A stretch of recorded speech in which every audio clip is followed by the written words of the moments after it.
My name is Marissa Larson. I'm the Vista for Issaroon, so I am contracted basically through AmeriCorps, and I'll be with Issaroon until August. So if there's anybody who wants to be a AmeriCorps Vista member, contact MCN, and you can work for Issaroon, and then you can help put on the conference next year. Yeah, I've been with Issaroon for 7 months now, so that's. And I have my bachelor's of arts through Central College. Hi, my name is Hope Hoffman. I'm a disability advocate. I'm a speaker. I'm a writer. I'm grateful to be here today, and thank you to Fartun for having me. In 2016, I was appointed to the Young Women's Cabinet, which is a coalition between the Women's Foundation of Minnesota and the Governor's Office, representing 8 marginalized groups for young women across the state to drive forward equity. So I represent young women with disabilities. Hi, my name is Shahad Farah. I work as a youth coordinator sort of thing at Issaroon. I'm still in high school, but I do PSEO, so I go to a local college in Oka Ramsey. And I don't know what else to add. Okay. My name is Muna Mohammed. I work with Issaroon. I'm also a youth coordinator. Me and Suad, we are a part of a foundation called the Rajab Giving Foundation, and which is funded by Youth Bank. So what we do is we try to fund youth project ideas with, it's kind of like youth philanthropy. So that's what we do. And I'm a senior in high school, Hopkins High School, and I do PSU like Suad. Your generation and you're Gen Z. There's a reason why you're Gen Z. We give you everything. So as a young women, what do you guys wanna? We are leaving legacy, and women, they have fight, and so we wanted this fight of pay equity, all that good stuff to stop with you, so you don't have to deal with what we're dealing with. So, what do we need to do about it? Education and all that? What do you see? How education is gonna advance? Where you're heading? You can start. Yeah. So I'm baby millennial. So, Okay. or I guess, depending Gen on Z. which website you go to, either old Gen Z or baby millennial. But the one thing we can learn about is to learn from older generations about what they went through and what mistakes. So to try to figure out what mistakes did they had, what were those issues, how can we prevent those issues, and how can we move forward for those issues, will be one way to start with, just ensuring that our generation doesn't experience the same thing and do the same fight over. Yeah. Hope you. I love your mom and dad, and they're such incredible people, and I see how much you already are becoming like them by advocacy and all that. Could you talk about the advocacy you do and what you talk about in terms of what both everyone in disabilities, especially women and women of color? Yeah, absolutely. So as Fartun mentioned, my dad, he's Senator John Hoffman, so he's in the Minnesota State Senate, and so that's kind of how our paths crossed. When I think about education, I mean, gosh, where do I start?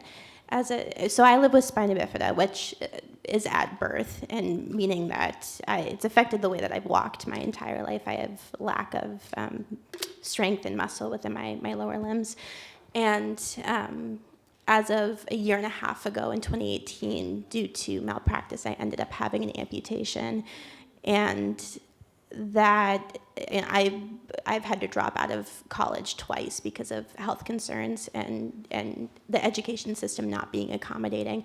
And I'm sitting here and until I get up, you wouldn't know that I live with disabilities. I hold white privilege. I'm blonde. I have all of these things presented. And so a part of my advocacy work and the place that I have to come from is recognizing that if for young women of color, immigrants, those who are undocumented, who also live with disabilities. I mean, disability isn't a community thing, it's an everybody thing. It's 1 in 5 people, and no one's immune to age or accident. Everyone will have disabilities at some point in life, and it's critical. I mean, not just when we're talking about education, K through 12 and higher ed, but just education in general, societal education, that disability is a part of every community, I think is a good place to start. So you two, I'm gonna call you to the carpet. You're not average immigrant kids. You're being sheltered, mashallah, tabarakallah. But you're still facing challenge, even though you're middle, upper class kind of a family that you guys are coming from. But based on what you know, and as you have been doing youth radio, what have you found out that are education, both opportunities and challenges for women, hijabis, and black? I can go. So one of the most biggest things that we found in the past year was, realizing that immigrant families don't automatically know, things that are expected of them to know, such as college preparation, ACT, FAFSA, all of those things. So actually, one thing we found was with the ACT testing, actually, low income or kids who get free lunch automatically have ACT prep and all the online material that goes with it, but majority of the kids did not know how to get that material. So with more digging, we called ACT and we're like, so why do these kids have it but can't access it? But if that certain kid wanted to get it, it would be like in one click of a button, they would be able to buy it with money. But resources that were already available to them would take 5 extra steps to get. So we try to call them and we're like, why is that such a big difference? And we haven't really heard a response, but what we've done in exchange was we emailed local schools and high schools, and we try to inform these counselors because these counselors weren't getting these information to the kids that needed it. And we've even emailed all the high school kids that I've known. I've spread it in my social group. She spread it in her social groups. And most of the kids did not know that they had this material and resource available for them. So that was big shocking to me because, it's like $60 per kid that's being wasted. So, yeah. I think one of the biggest things is that that we may have resources, but we might not have the ability to access them. I think one of the biggest things that I heard growing up was... Can you hear her? Okay. It's close enough. Yeah. I think one of the biggest things that I heard growing up was that get an education so that you may be able to advocate for yourselves. Our parents might not be able to do that, but it's kind of our responsibility to grow up, learn English, and be able to speak for ourselves and have a voice in conversation and represent the Somali community. Another thing to add on, what you were saying earlier about equal pay, especially towards women of color, I just wanted to speak on the fact that, when you hear of equal pay in women of color, it's like, why is this happening? Like, what does it connect to?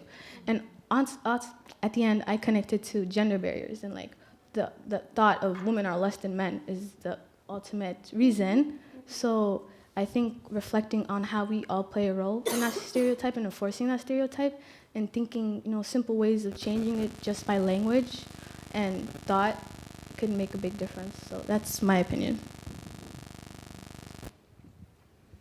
Wow, bunch of smart people. So Hope, communities of color, my older brother has a polio, and as far as I can remember, I was a caregiver, but I was also very protective of his disability.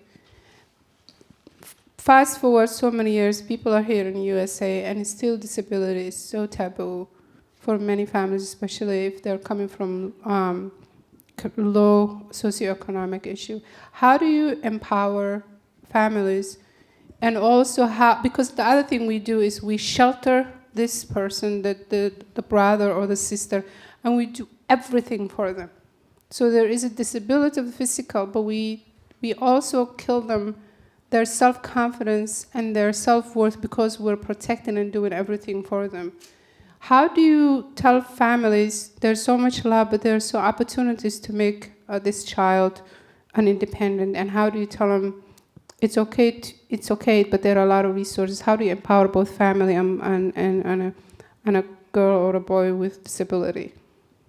It's a loaded question, I know. No, that's a loaded question, but a great question. And honestly, we have a really far way to go when it comes to that. And my initial reaction is to say that there needs to be cross-sector initiatives when it comes to disability discussion and education, particularly for families of color and immigrant families who, as discussed, when it comes to all kinds of opportunities, don't always have access to or knowledge of what's available. But also, too, sitting here as someone who holds white privilege, I've been in the workforce and I still face discrimination based on my disability. I had to leave a job based on discrimination of my disability. I've faced discrimination and lack of accommodation in schooling. And so when we talk about someone who's privileged facing that, people who are of color or immigrant or undocumented, who are more susceptible to that and more likely to face that, that's a giant challenge, and it needs to be addressed in all layers of government and society working to push forward disability equity, no matter the community. Marissa, you're incredible and smart. How do you get more kids of color into the Vista? Because we don't have them. How do we do it? Can you talk a little bit about what are the opportunities after you finish Vista? Yes. Vista, it's a phenomenal organization, but it has become more and more the only people who can do it are people who are privileged. We had a discussion with a community member about Vista, and she was telling us that she was a Vista back when she was a kid and she was homeless, and she was able to get this great opportunity to be a Vista. And she asked us how many of you are able to survive off the Vista salary, the Vista lifestyle, and a lot of us said we can't. We would have to ask our parents. So to be a Vista, you do have to come from some place of privilege. It's very difficult to live off of what the federal government calls a livable salary that they give us. And yes, a lot of places do not accept it. So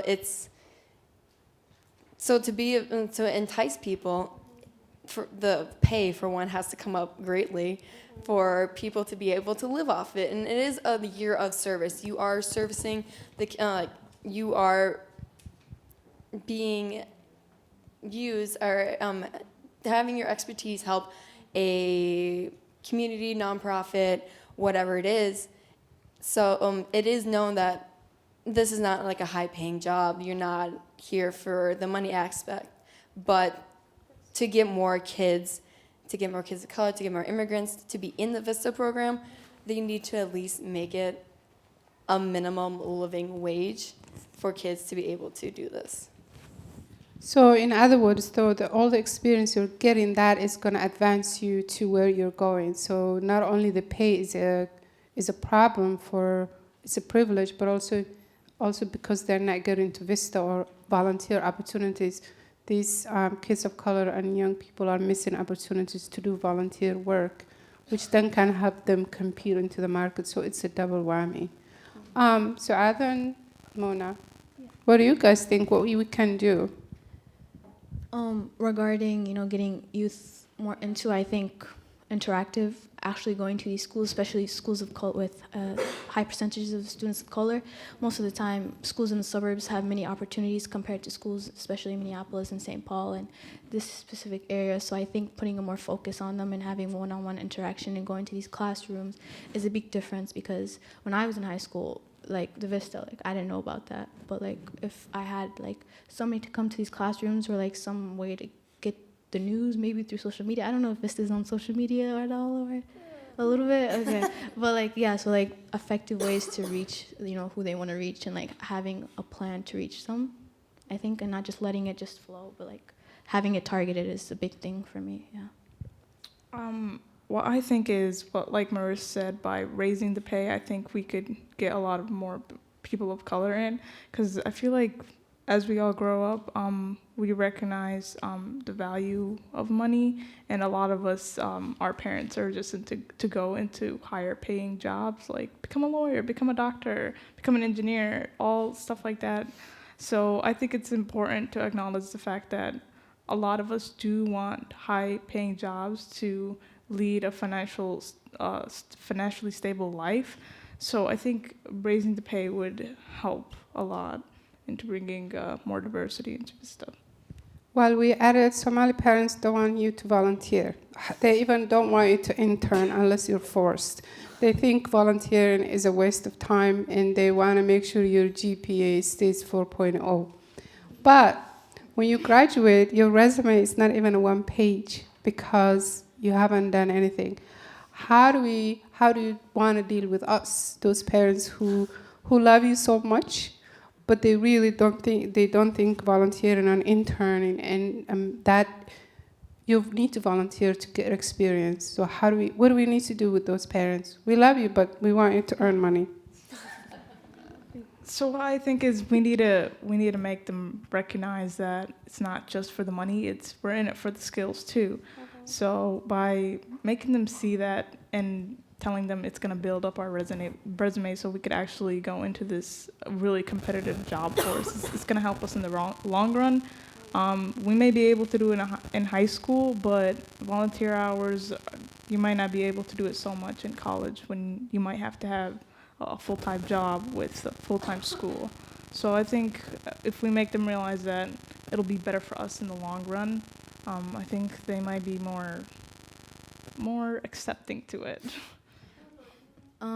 I think starting from the basis of a resume, especially first, since these are immigrants, they don't realize or know how powerful a resume is.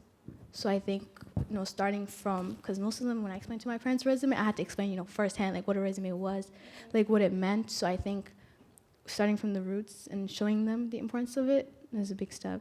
Instead of just saying, "Oh, I'm doing it for my resume." Okay, what's a resume? Why? So yeah. So Marissa, your resume, I know it's incredible.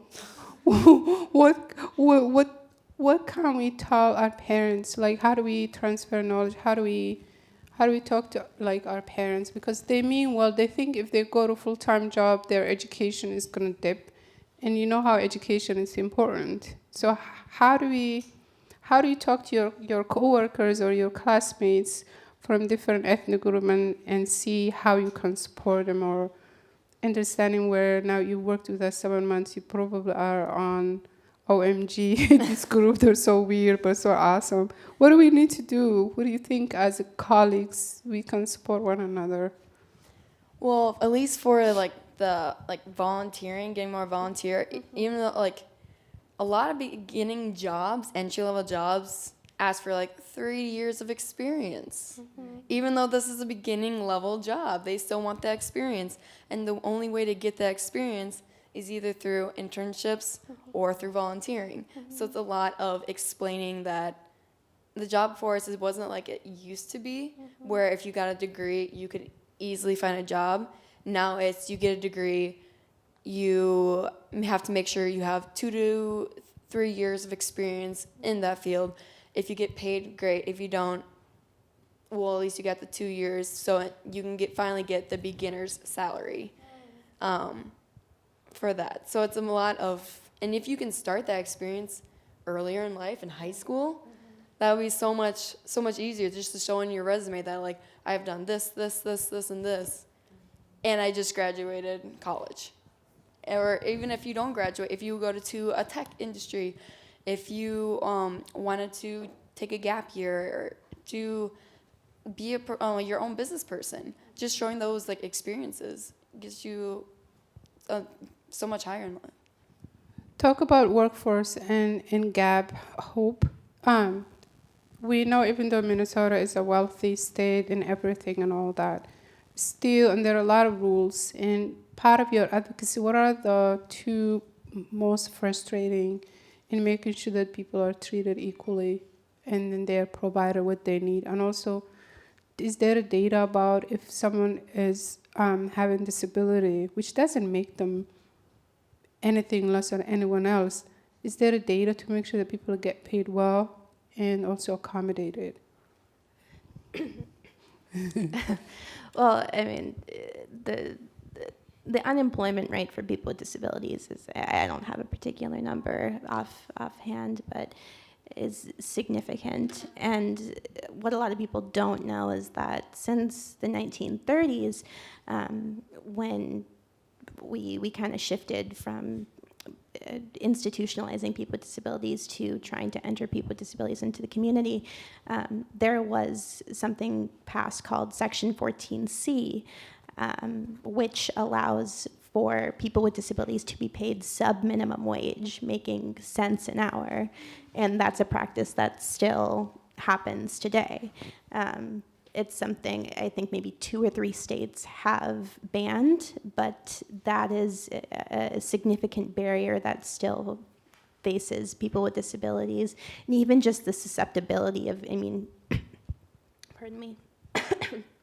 I was in a job where I was making a decent wage, but even just having that thought of at any point, if my employer wanted to, they could file with the federal government saying that because of whatever reason I wasn't capable enough or wasn't proficient enough, and challenged to pay me sub-minimum wage, there's an inferiority. I mean, and there's a lot of different factors with that, but people look at people with disabilities as inferior, whether it's education or workforce and just life in general, and that's something that needs to be changed and is going to take a lot to tackle. That is incredible hurtful thing to hear. So what would you think, what are your goals in trying to, like, what do you want us to do and support? I mean, I think that going to your local officials and advocating at the Capitol and advocating even just locally, and partnering with organizations and having discussions. I'd imagine however many people that are listening here today, that disability touches you in some kind of way. You have a friend, you have a family member, or maybe it's yourself or it will be at some point, that disability touches everyone, and so advocacy for disability, it is intersectional completely. What do you guys think? I think same. I think advocation and knowing the roots, the education part, knowledging yourself about it, searching online, keeping up with the news and fighting for your rights, I think is big. Somalis have a lot of kids with disability and they're sitting home. So how do we love them too much that we actually make their disability worse. So as a younger generation, I know someone is going to, all you guys are going to college, but what do we need to do to say, yep, the kid might be disabled, but we need to make them independent? What do we need to tell Somali parents who love them too much, that's their child? I mean, if I go just ahead. Yeah, go interject, ahead. but Yeah. I'm really interested to hear what your thoughts might be on that, because I know that culturally disability can be, a lot of different meanings, and so, continue. So I actually have a brother who's blind. He's been blind since he was about 3.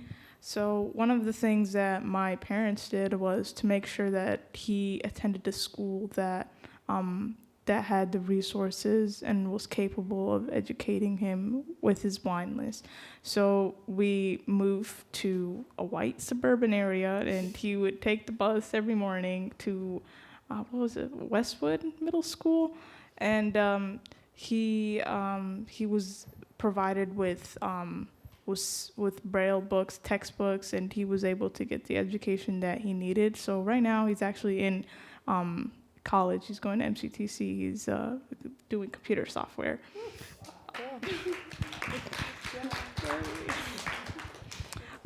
So I think one thing that we can, while it was pretty difficult because my parents had to move all the way to a white suburban neighborhood to get the resources that he needed to succeed. It might be a lot more difficult for some of my parents to find that. So there's a few resources here in Minneapolis. There's a place called Blind Ink, and he actually went for over summer, and they would teach him like how to do like household chores and stuff, how to give him independence, basically.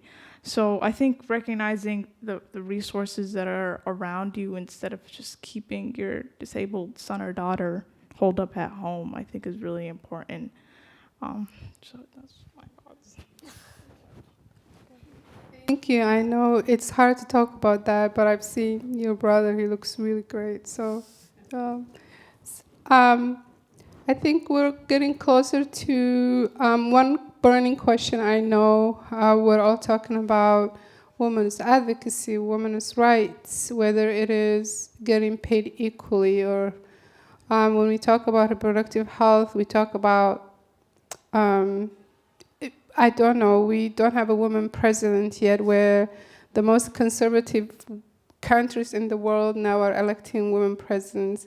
What do you think is wrong with America? We tell people that women's rights, but we don't really accept women to be either president or to be anything. What's going on?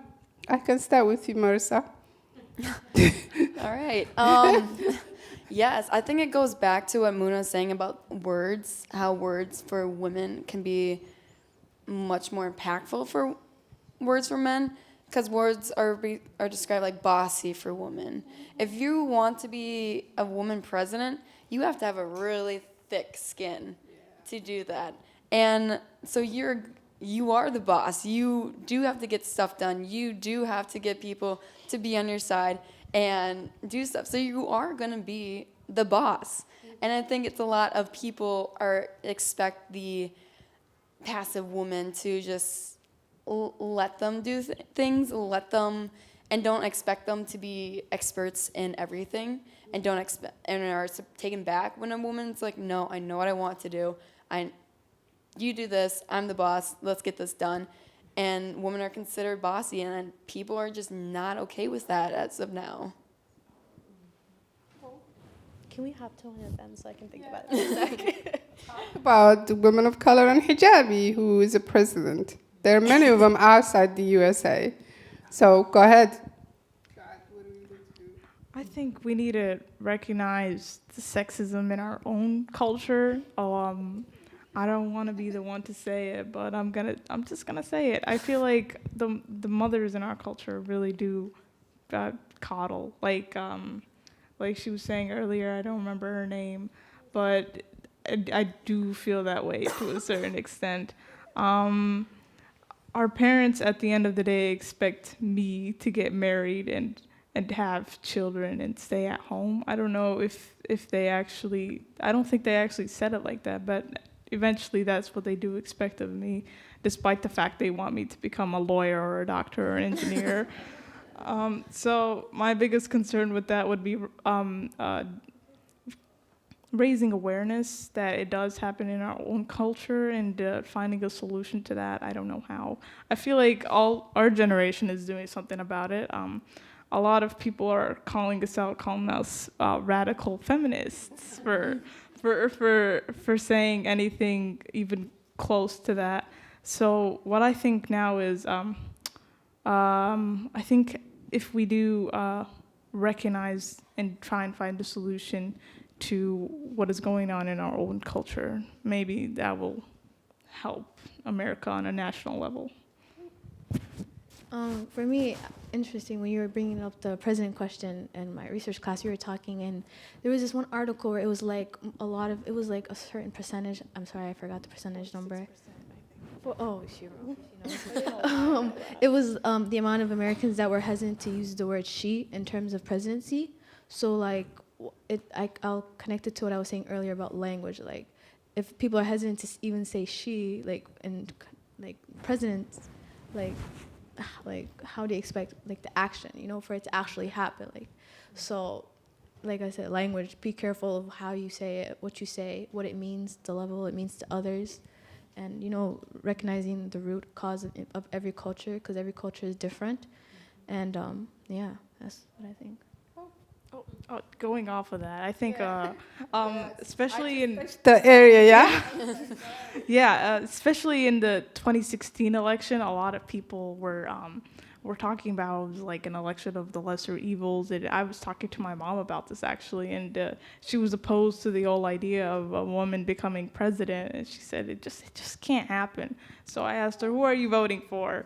And she said, "I'm still voting for Hillary because she is the lesser of the evil, but at the end of the day, I still do believe that women can't be president." And I think that once again, if we do tackle what's going on in our own culture, I think it really would impact America on a national level.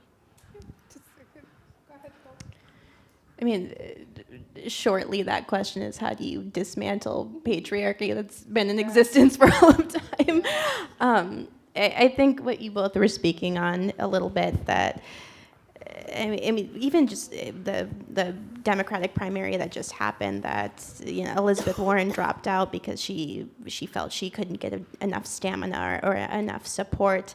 And what I was hearing prior to that vote was that people weren't going to vote for her because they assumed that she wouldn't win anyway.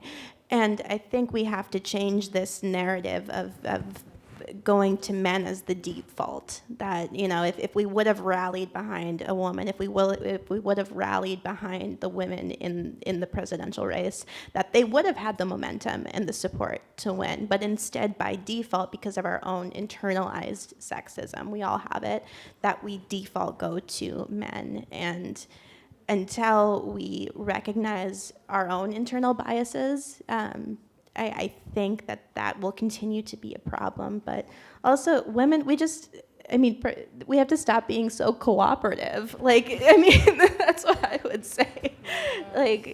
Women, we need to feel empowered to be and do what we want outside of what is expected of us. I saw someone wanted to make comment. Yes, I just wanted to add along with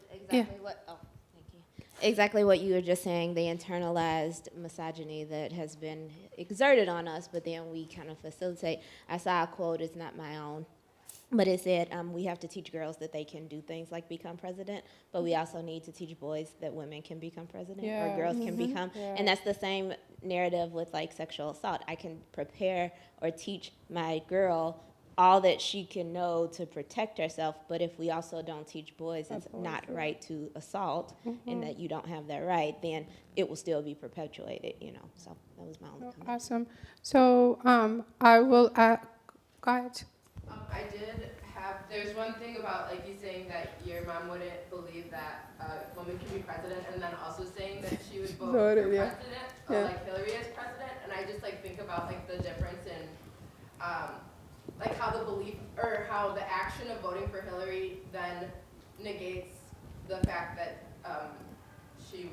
a woman wouldn't be president if Hillary had become president. And also I was thinking about you working at Vista and like being a person of privilege and the juxtaposition, because from what I knew of Vista, the reason why you get paid so little is to be able to experience the same thing as the community that you're supporting. So the fact that white privilege would have your parents support you financially, I'm curious as to know if you feel like that negates anything, or if you feel like you're coming from a different angle, or maybe just how you process it.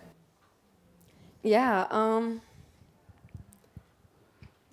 I did not hear that. I have never heard of that perspective of it.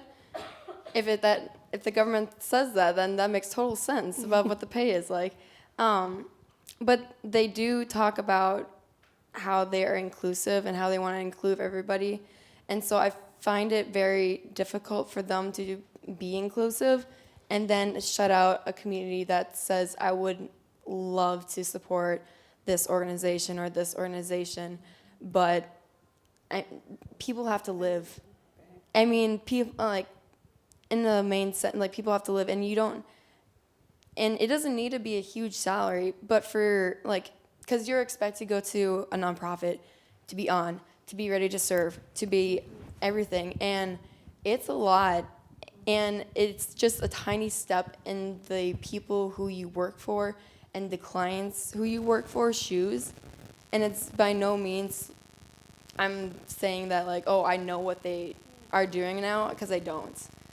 I just see it from the outside perspective, and I think it's no way of me experiencing that, because I can never experience it. But I think it's more eye-opening for the next steps in Vista's life, to think about like, I had this experience.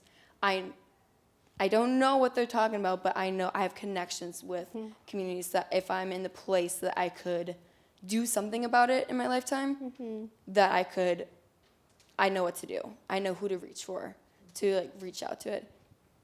You've articulated that well. So Marissa, she does so much. Maybe like if we try to hire people, it will be one almost like full-time and a part-time person to hire to do what she does.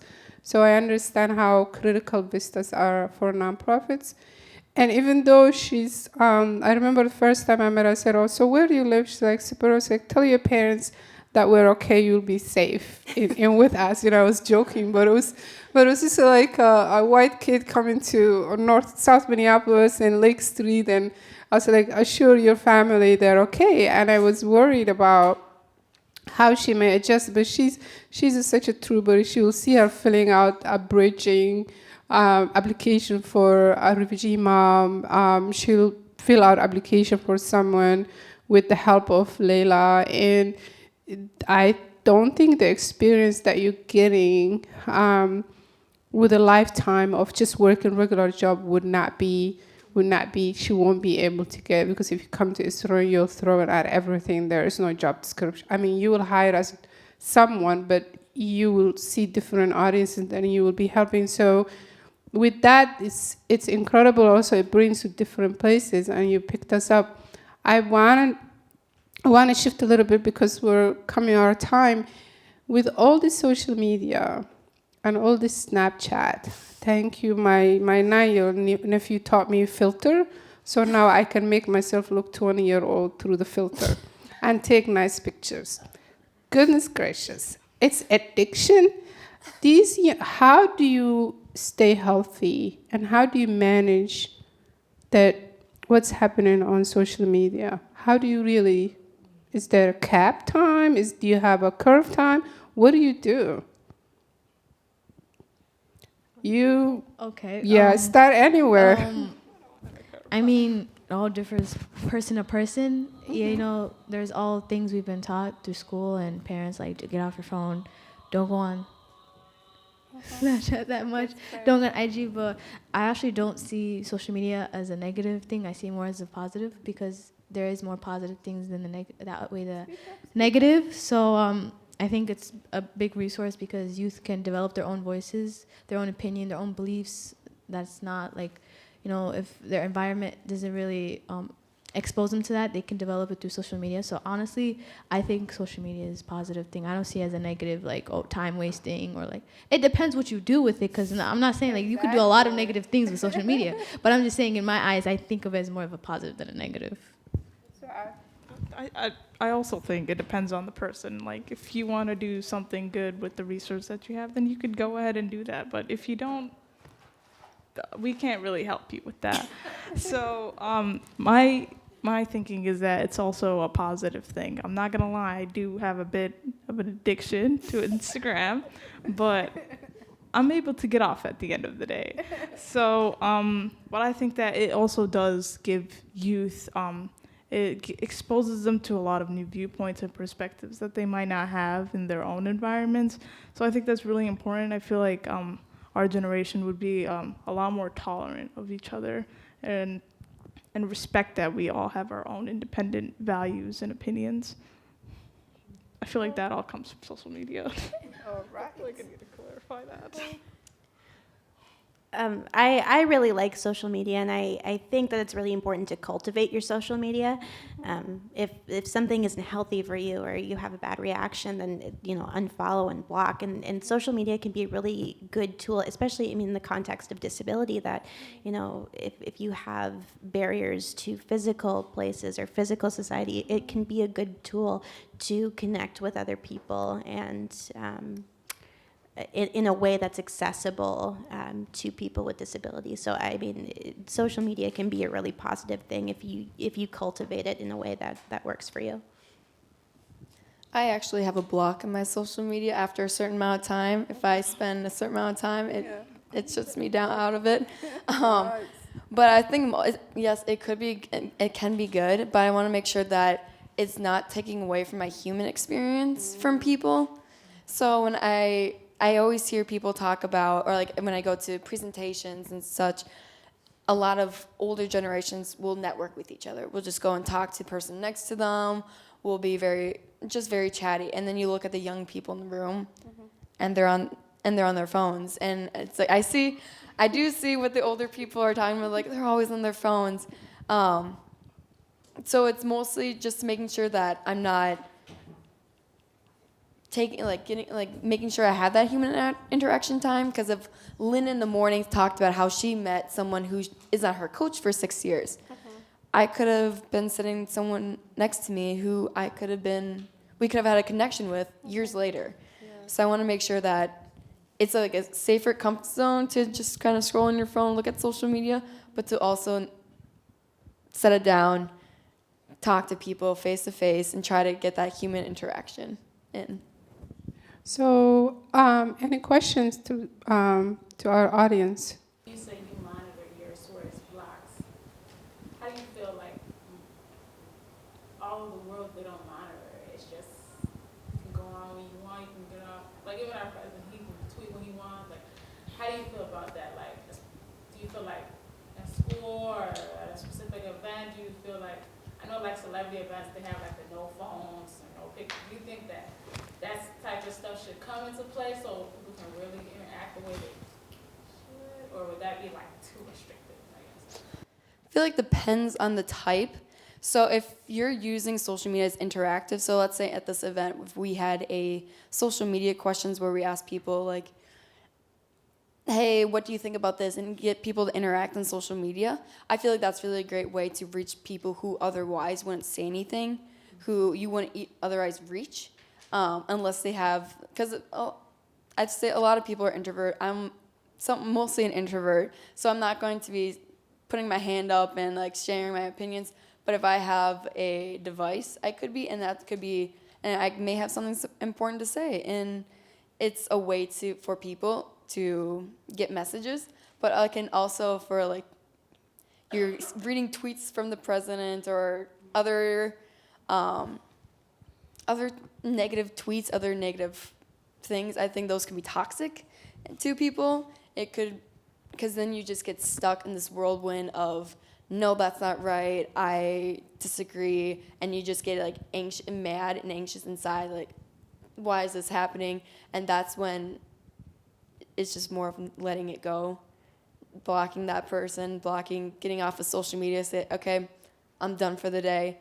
This is not serving me in any sort of way. This is only making me mad. And so just putting it away to use it when it serves you. With the last question I have for you, as older generation, we struggle self-care. What kind of tools do you use to help yourself? I mean, self-care can be turning off the cell phone, staying with your loved ones. What is a self-care for? Take 1 minute and just say it. Well, for me, I'm kind of an extrovert, so I feed off of people's energy. So I just make sure to surround myself with a good, positive social group, and probably my friends or family. Friends or families. Just surrounding yourself with positive feedback is the key for me. So you're a real nomad. You want to talk to people. Yeah. Just like me. Okay. So what do you do for self-care? I'm more of an introvert, so As long as I'm in my room alone, I think with a good book, then I'll be okay. That's my self-care. As long as I'm not doing that's stressing me out too much, then I think I'm okay. In your room in a good book. That's good. That's really interesting that you brought up that you're an extrovert, because I would say I'm an extrovert. Well, ambivert, but more extroverted.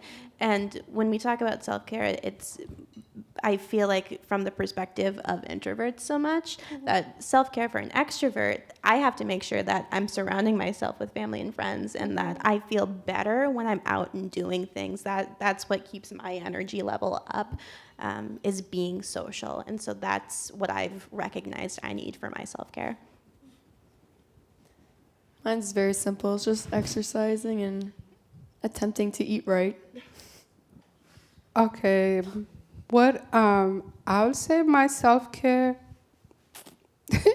I think just being home, doing 3 times a week, just going and working out. That was my goal for 2019, and I stuck to it until I broke my ankle trying to stick with Gen Z and millennials working out on a boot camp. So I think for women of color and all women, we don't do much ourselves, because again, our culture, the reason Isurun exists, the name, when we originally started Isurun, a lot of people, when you talk about Isurun, many people were saying, oh, Isurun is a woman who really don't care anything else but herself. One guy, when they told me, if I close my eyes and I see a woman with Isurun, so like she's wearing red lipstick, high heels, short skirt, her hair is showing, he did not picture anything that is hijabi or any culture or anything. He thought this crazy women who's just on the street. And so women taking care of themselves and taking a time, we've also denied of how they define that. And also the circumstances of our lives, because we take care of everyone else but us. That's why our obesity rate is very high, our high blood pressure, diabetes, all the autoimmune diseases and everything else. So I'm longing having a social connection of a woman or a man. I grew up with guys, so I'm okay having a safe zone of human beings. I don't care what gender they are. And also just having a time that I don't do anything. And having that boundary has been really painful, because I feel like I'm neglecting someone if I don't pick up the phone at 9 p.m. when someone calls me. And there's only one of you. So the women out there that are heroes, the younger generation, make yourself a priority, which is really, really hard. Any final comments, any final questions before we wrap up? Yes? I really enjoyed today. Thank you so much for that. I see how far your generation and the generation before you has come. I see how far my generation is coming and the future generation. I'm really so inspired by you. Thank you. With that, yeah, thank you. Well, we couldn't done it without the Vista, the best one. I don't know who's coming after her. That's a big shoes to fill on our team. And, today we had about 270 people registered, and I think many people were scared about the virus and all that good stuff. But I'm praying to God that this does not become a problem for Minnesota. And I hope we work hard this year, because in a conclusion, we really want everybody, white, black, brown, orange, we need to vote. But also, those of us who are communities of color, we already undercounted community, and the census is so incredibly important. I would say more than the vote. Even though vote, like it's almost which one would you use, air or water? That's how critical either one of them is important. So those who work with communities of color, Native community, we need to be counted. I can't believe Somali community in the data, it shows maybe 50,000. Some people joke, I know 50,000 myself. Yeah, yeah. But sometimes I joke, I say I may know 60,000 myself, so it's not true. And so we need to count ourselves. And what I want to say is we're so grateful that you guys sticked around, you're here. I'm so proud of you being here. Hope, thank you so much for coming. And everyone else, thank you so much. I'm so grateful. And our meeting is adjourned. Thank you. Yeah.